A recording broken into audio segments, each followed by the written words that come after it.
So today what you're going to see is a production called 15 Reasons Not to Be in a Play. And it is what is called a one-act. And a one-act is essentially a mini play, right? A full-length play can be often over 2 hours long with an intermission and 2 acts, right? So a one-act is a condensed play that's going to have a beginning, a middle, and an end, all within about a 35-minute play for you today. And the play is set in a high school.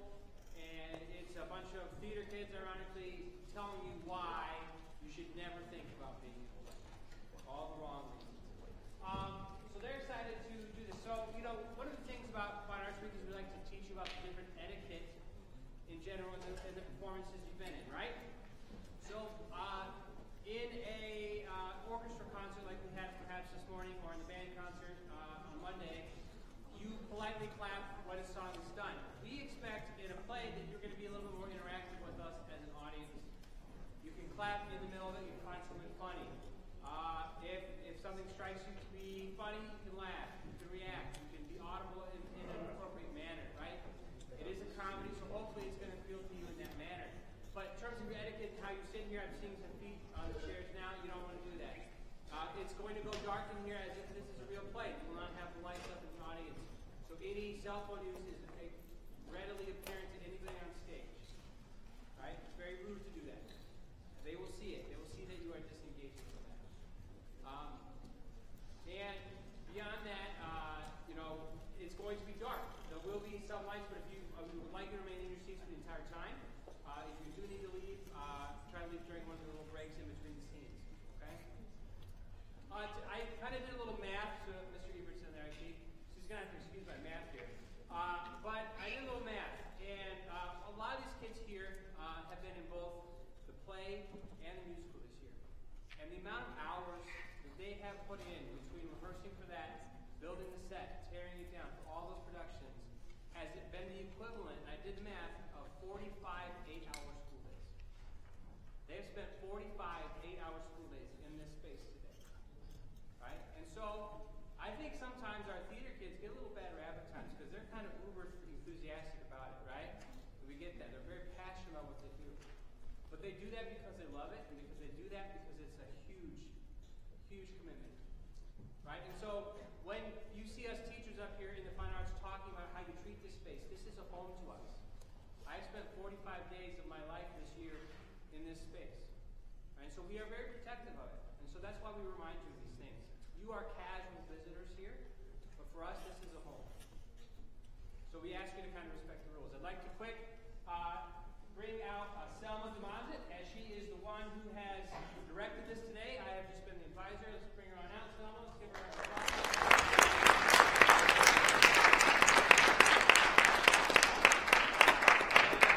She is a sophomore. It's kind of rare for a sophomore to exhibit this leadership skills and be able to kind of pull this off. But I'm always proud of the Fine Arts Week stuff because this is completely student-led and directed. So let's give her one more round of applause.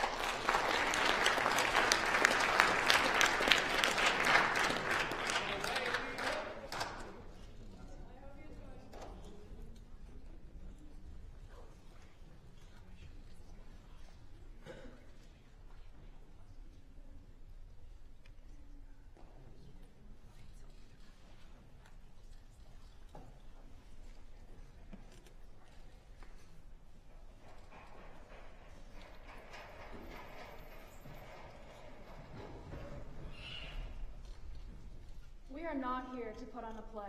If you came to see a play, it sucks being you.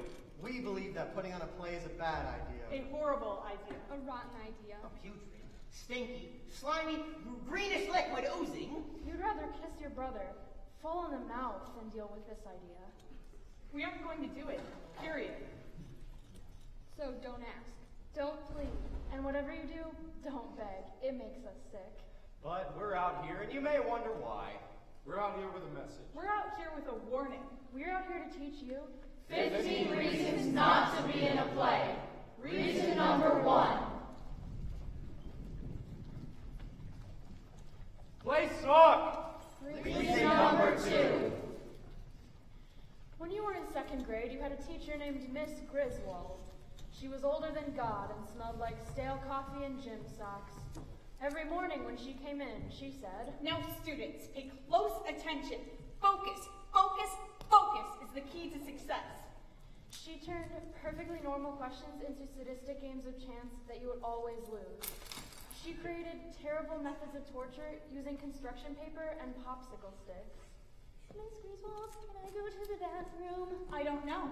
May you? What? May you go to the bathroom? That's what I'm asking, can I? I'm assuming that you can, but I don't yet know if you may. Miss Griswold, I really have to go. Then you can go. Thank you. But you may not go until I have given permission. You just did! By that time, you had either made a puddle on the floor or had run out in desperation. A crime you paid for by writing, I will not run out of the room in desperation, 7 million times on the board, with her breathing on you until you got it done. Miss Griswold. Miss Griswold. You had Miss Griswold, and she decided to put you in a play. You were only in 2nd grade, still in your formative years. The play was about loving the earth, and you spent weeks with your hands in papier-mâché trying to put together the costumes and the props. You were only 7 years old and so terribly impressionable. It was a play Miss Griswold wrote and had lines in it like, If we don't get busy and plant all the seeds, the earth won't be able to meet all our needs. No, Emily, put more emphasis on the word needs. I want you to really experience that word fully. I want you to taste it in your mouth. Do you understand? Say needs. Needs. Say it like you mean it. Needs. Say it like it is the most important thing in the world right now for you to say the word needs. Needs? Emily? Say it like I am going to take you home and throw you in a hot oven if you don't say it right. Needs? Much better. you were small for your age. Everything was so intimidating to you, especially Miss Griswold. Miss Griswold. She made you put on a tree costume. It itched like you had lice all over your body. When you tried to turn your head, you faced the inside of the tree and couldn't see. Miss Griswold, I can't. Now, how are you going to say the word needs? With feeling, with passion, I don't want to go in your oven. Stop lying. We're about to start. Now, where is my head of broccoli? Miss Griswold, Quiet! We're about to start. You were small and new to a huge, overwhelming world, and she shoved you into a tree from which you couldn't escape. You could barely walk because the tree trunk was so small. You had to take tiny steps just to keep your balance. Only 10 minutes into the play, Jessie Givens, who was dressed as a skunk, bumped into you. At age 7 in 2nd grade, you fell down and down and down until your short, unhappy life flashed before your eyes. You lie on the floor for the rest of the play because your arms were trapped at your sides. No, Miss Griswold was whispering frantically from the wings. Keep going, you little delinquents. There's an audience. Don't you dare stop. No child should have to endure such trauma. No one stopped the play to help you up, and by the second act of this 5-act epic called Mother Earth is your patient and you are the nurse, everyone had forgotten you were in the papier-mâché tree, and they started to sit on you during their scene. Such stress. The papier-mâché buckled over your face, and you were sure your classmates dressed as skunks and chipmunks and flowers were going to come crashing through your costume and suffocate you. Hour after hour, you could only sit there and stare at your own bark as your classmates recited their horrible lines. Oh Earth, we love you like crazy. We're sorry we sometimes get sloppy and lazy. The trees all around like maple, beech, and ash. We shouldn't have to put up with all of our trash. When the play was finally over and everyone had taken their bows and exited the stage, you were still left there, a fallen and forgotten tree, feebly calling for help. By the time your mother found you, you had given up and gone to sleep.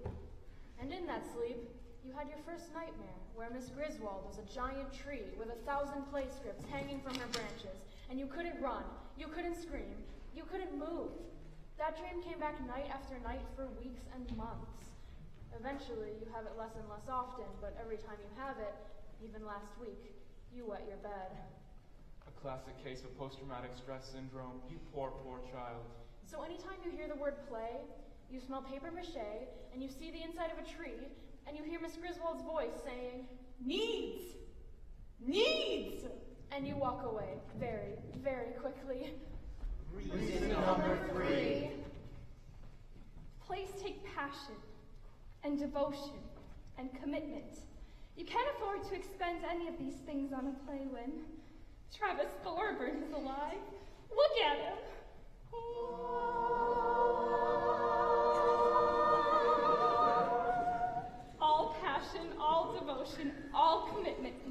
directed at him and him alone. Look, Travis Thorburn is your everything. He is your sun and your moon and your breakfast cereal. He is your daydreams and your night dreams. He is the taste of toothpaste. He is the cool breeze in your face. Every breath you take in should be exhaled with but a single purpose, to say the name, Travis. Travis, Travis, Travis. Every thought you form should have but a single intention, to visualize Travis. I think I see him. He looks like a great silver cloud hanging in the sky, the sun streaming through him. He looks like an enormous plate of lasagna, bubbling with cheese. Like a Greek statue. Like a Roman Colosseum. Like a ticket to the Super Bowl. Like Travis Thorburn. Travis! Do you know what some people do at the end of a play? They bring flowers to the performers. Here you go, sweetie. Nice job. That is a crime, a sin, an act of utter blasphemy, because all flowers grown in this world are grown to be strewn at the feet of one person, and one person only. Travis Thorburn. With Travis Thorburn in the world, can you take time to think about a play, practice for a play, memorize for a play, be in a play? Hell no! How can you even consider it? Look at him. Behold, the great Travis. What more can you do than try not to faint when he walks into a room?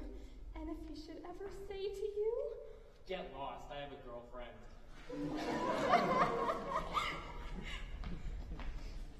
what more can you do than feel your aching heart burst into a billion bloody pieces?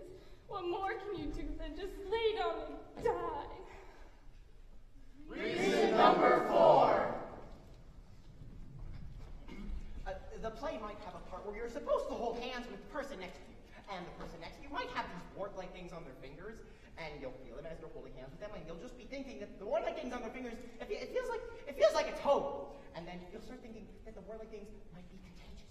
And then you start imagining yourself covered with these wart-like things from head to toe. I mean every part of your body, including your face and your elbows and even your navel. And you practically puke! So it really isn't worth the risk. Reason number 5. Because rehearsals and performances will keep you from checking your email and your phone on a regular basis. This is very dangerous, because yeah, most of what you get are meaningless bits of gossip and Viagra ads, but you never know. That one phone call, the one email, the one message that must be replied to within 5 minutes, the one that will completely change your life. Okay, so it's never actually happened to you before, or anyone you know, but it could happen!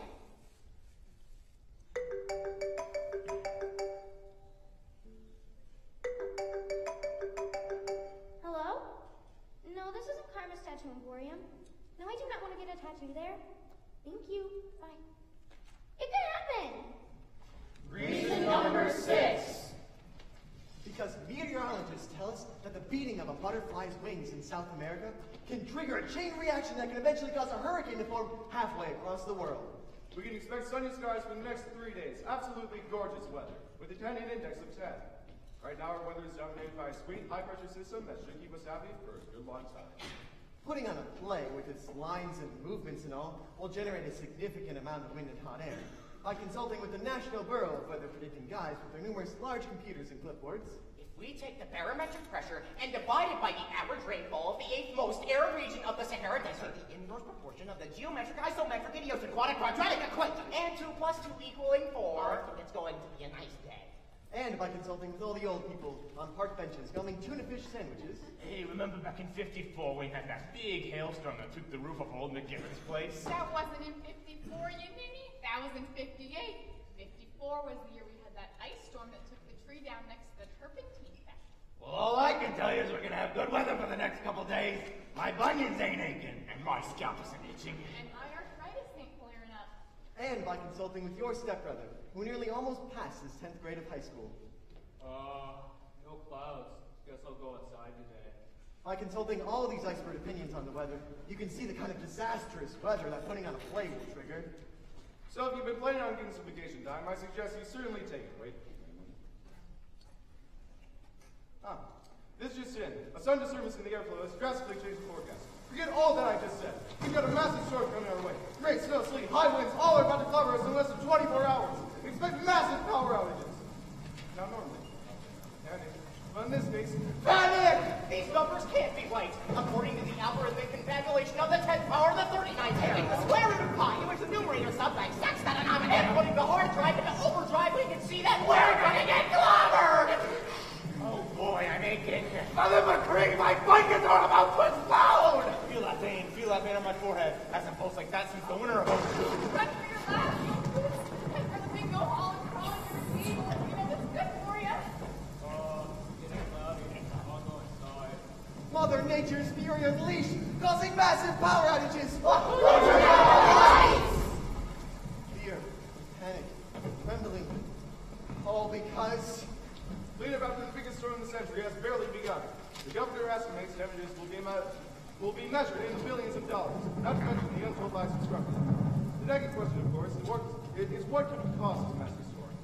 We have here an expert in the field, Reed Brown, previously most masters in here in high school. Reed, to what do you attribute this disaster? Someone put on a play. Reason number 7. Play suck! Reason number 8.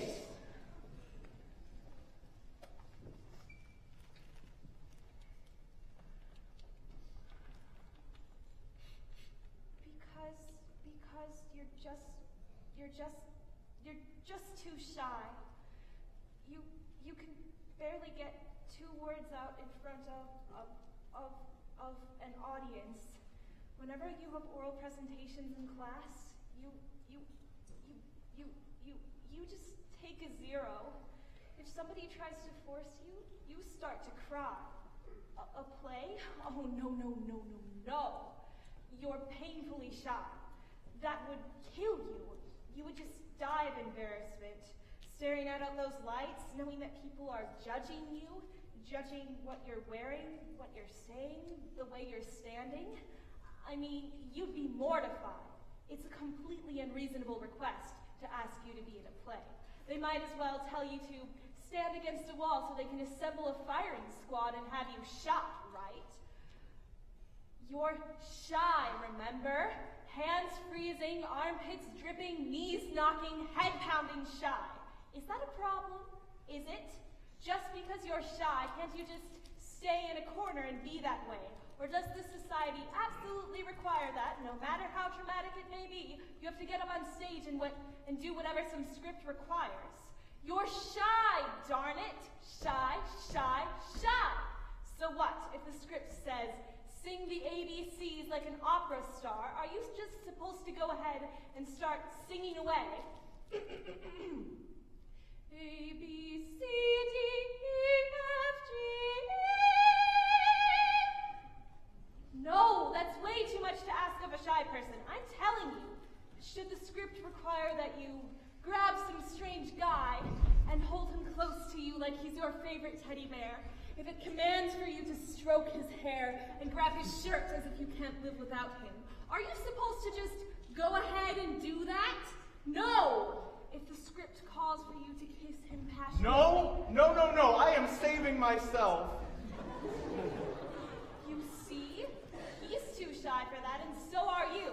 You can't be in a play, you can't sing opera, and you can't grope some guy, and you just can't possibly make a fool of yourself in front of an audience because you are just way too amazingly, incredibly, pitifully shy. Reason number 9. Because your mother wrote you a note that said Mavis is allergic to plays. If she is in one, she will begin to break out in hives. Her legs will begin to swell to 5 times their normal size, and she will begin to sneeze uncontrollably. Please excuse her. Reason number 10. Because you'll get all done with the play. You'll be in it, and you think you did a good job. You'll be feeling okay about the whole thing, thinking, hey, that wasn't so bad. You go out with the cast to get some pizza and talk with them for a while, and everyone will pretty much agree that the whole thing was a kick. Then you'll go home, you'll walk in the door and have this conversation with your mother. Hi. Well, you're home. I'm home. You were a bit longer than I thought you would be. Pizza took a long time. You had pizza? Yep. I hope you didn't have any pepperoni. Yep. Yeah, what? I don't remember. If you say you don't remember, then you went ahead and had the pepperoni, which always gives you the gas. Okay, so I had pepperoni. I'll try not to get the gas. Like you can help it. You'll just bottle it up in your sleep. Okay, I'll close the door. Like that will help. You'll just bottle it up all night, and when I open the door in the morning, I'll be killed. It's not that bad. I told you not to eat the pepperoni. Promise me you'll never eat the pepperoni. I promise, I promise. So how did you like the play? It was good. How did I do? You did just fine. And? And what? Might as well go ahead and say it. Say what? Say what you didn't like about it, what you didn't like about my performance. I didn't say I didn't like anything about it. I said you were good, I said you were fine. What's wrong with being good and fine? Your good and fine always has a but to it, so go ahead and tell me. Why does there have to be a but? I don't know why there has to be a but there's always a but, and you can't stand not to tell me about it. So if you don't tell me now, you'll probably come in at 1 o'clock in the morning and wake me up to tell me.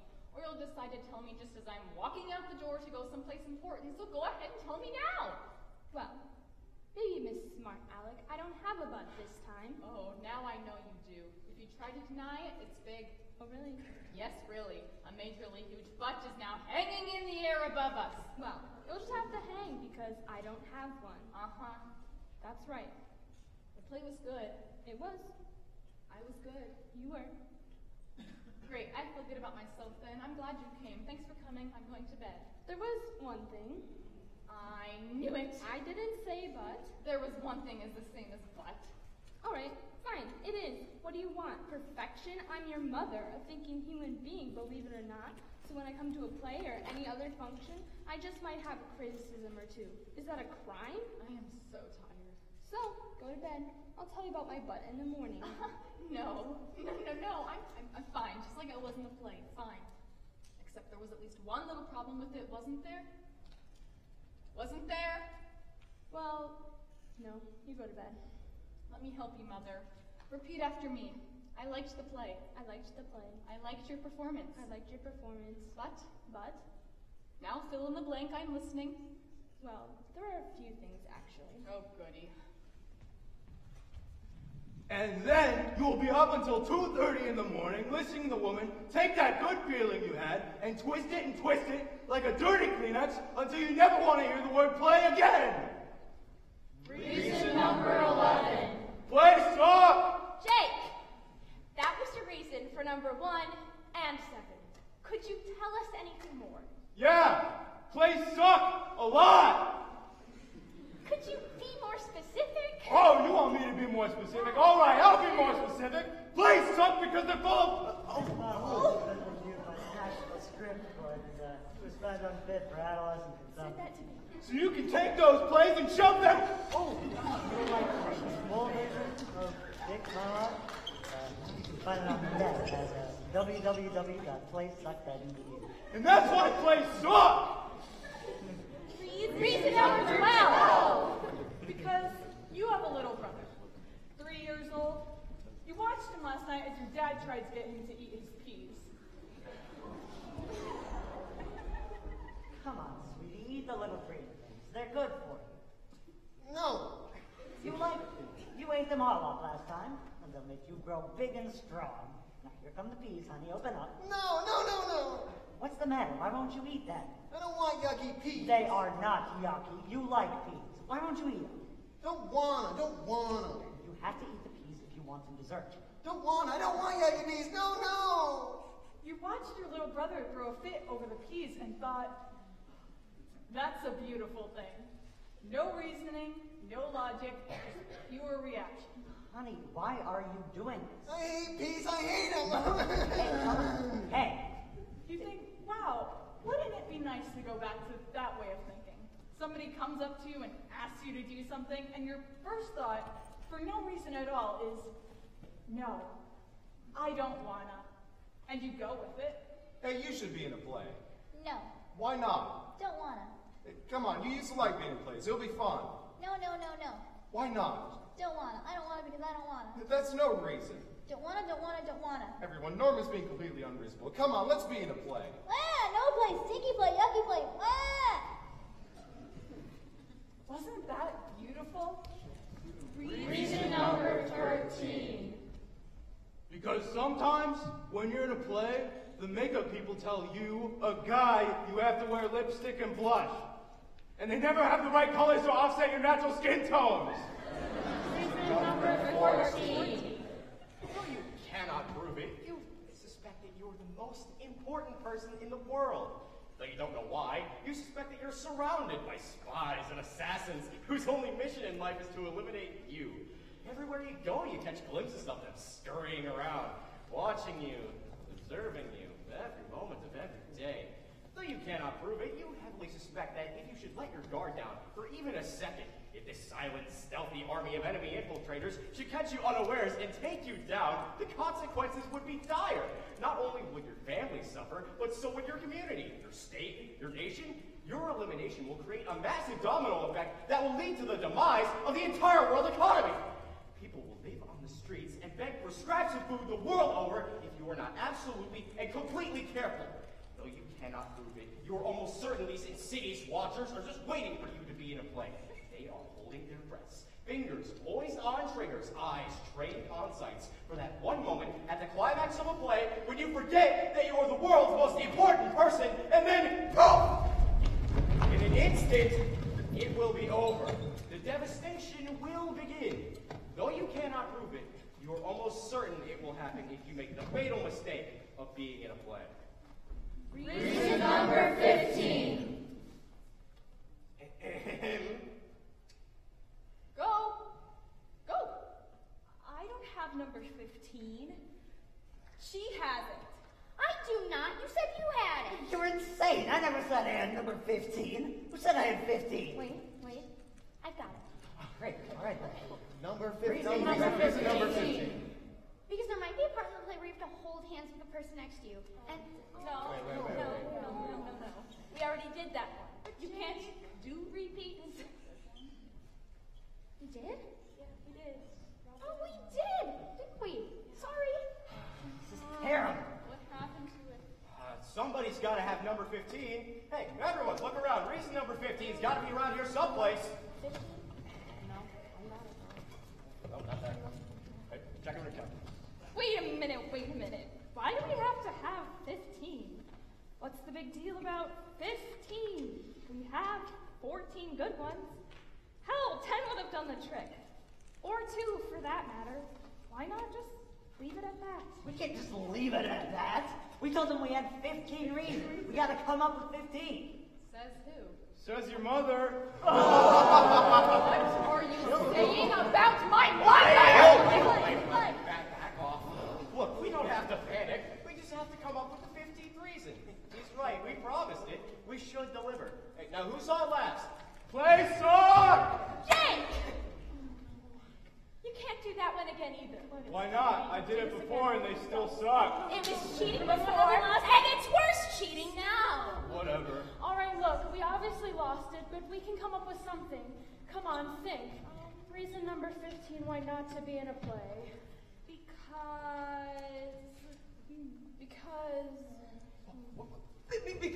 Because of the piranhas.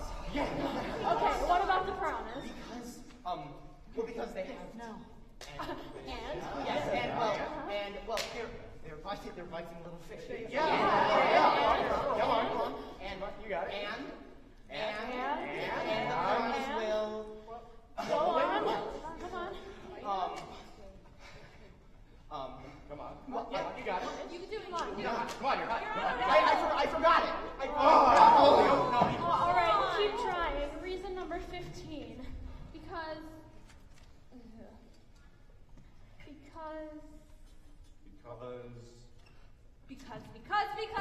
Because of the wonderful things he does. We're off to see the wizard. The wonderful Wizard of Oz. Oh, still got it. Sorry.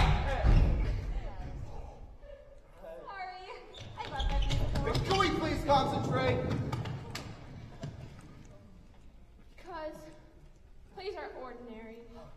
sounds like reason number 15 to me. Go on. I mean, everybody does it at one point or another. I hear you. Whether it's kindergarten or second grade or high school, somebody gets you to try it, right? Yeah, that's right. It happens to all of us. So everyone's doing it. Why should you? Yeah. Now you're cooking. You're an individual. Sing it out now. You are not a sheep for the herding. No, that's right. You make your own choices, don't you? You got that right. So when somebody comes up to you and says, hey, be in this play, you just say no. No! That's right. No, no, no. Why? I'll tell you why. Because plays are ordinary. Story, character, setting, lights, all of that is old. Old as the hills, baby. All of that is dead. Deader than my uncle's canary. He died last year. Sorry. You want new? You want exciting? You try getting up in front of an audience and telling them, hey, we're not putting on a play.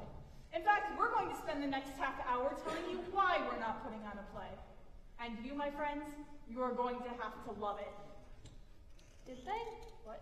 Did they what? Love it? Should we ask? No. Let's just bow. And if they clap, we'll figure they love it. Wait! What? After we bow and after they clap, what then? Well, then we leave. Yeah. Okay. What's the matter? Well, I guess I just thought of another reason. No. It's too late for that. Hey, let her talk. Just let her talk. Back up. Because if you're in a play, you'll go through the whole thing and you'll be near the end. You'll be in, like, the last scene and you realize, hey, I like this. With the lights on bright and the audience sitting out there and the actors up on stage with you, you realize that it isn't so bad. It isn't bad at all. In fact, you realize that for the whole time you've been in the play, you felt a sort of aliveness that you just haven't ever felt before. You'll tell yourself you're out of your mind. You'll fight it. When you look at that bulletin board and you see the next audition notice, you think, no way. But it'll eat at you. And the next thing you know, you'll be in another play, and another one will barely be over before you feel an itch to be in the next. You'll be addicted. And everyone knows that addiction is definitely not good, so don't do it. Okay, are we done now? I think so. What's the matter now? Well, before we had 14 reasons. And that was an issue, but since Gina added Herbert, now we have 16. That's fine. Better too many than too few, I say. Well, that's not fine.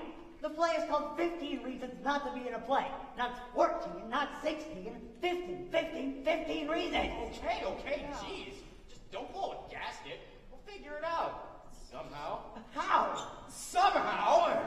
For not being in a play, we've spent a lot of time out here, and I'm sick of it. Then solve the problem. Well, we can't reprint the programs. Not 16, 15 reasons. All right already. Sheesh. I calculate the last 2 reasons were only half reasons. What? They were half reasons. How do you figure?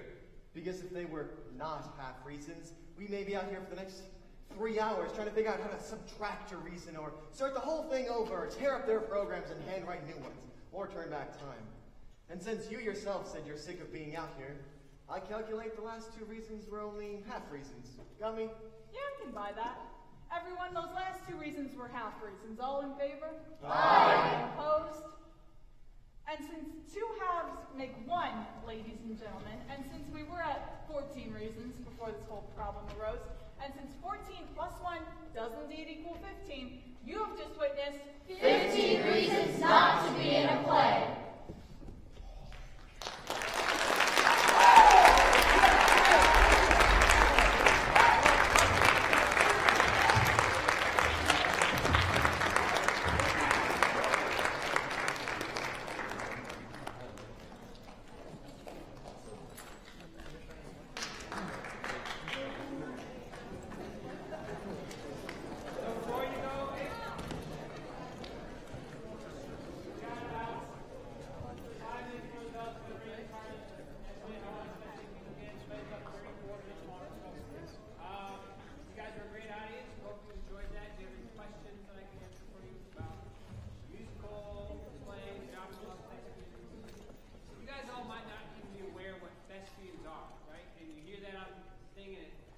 like a funny word. It is, and what it is an honor society, like the National Honor Society, but it's for the students who are involved in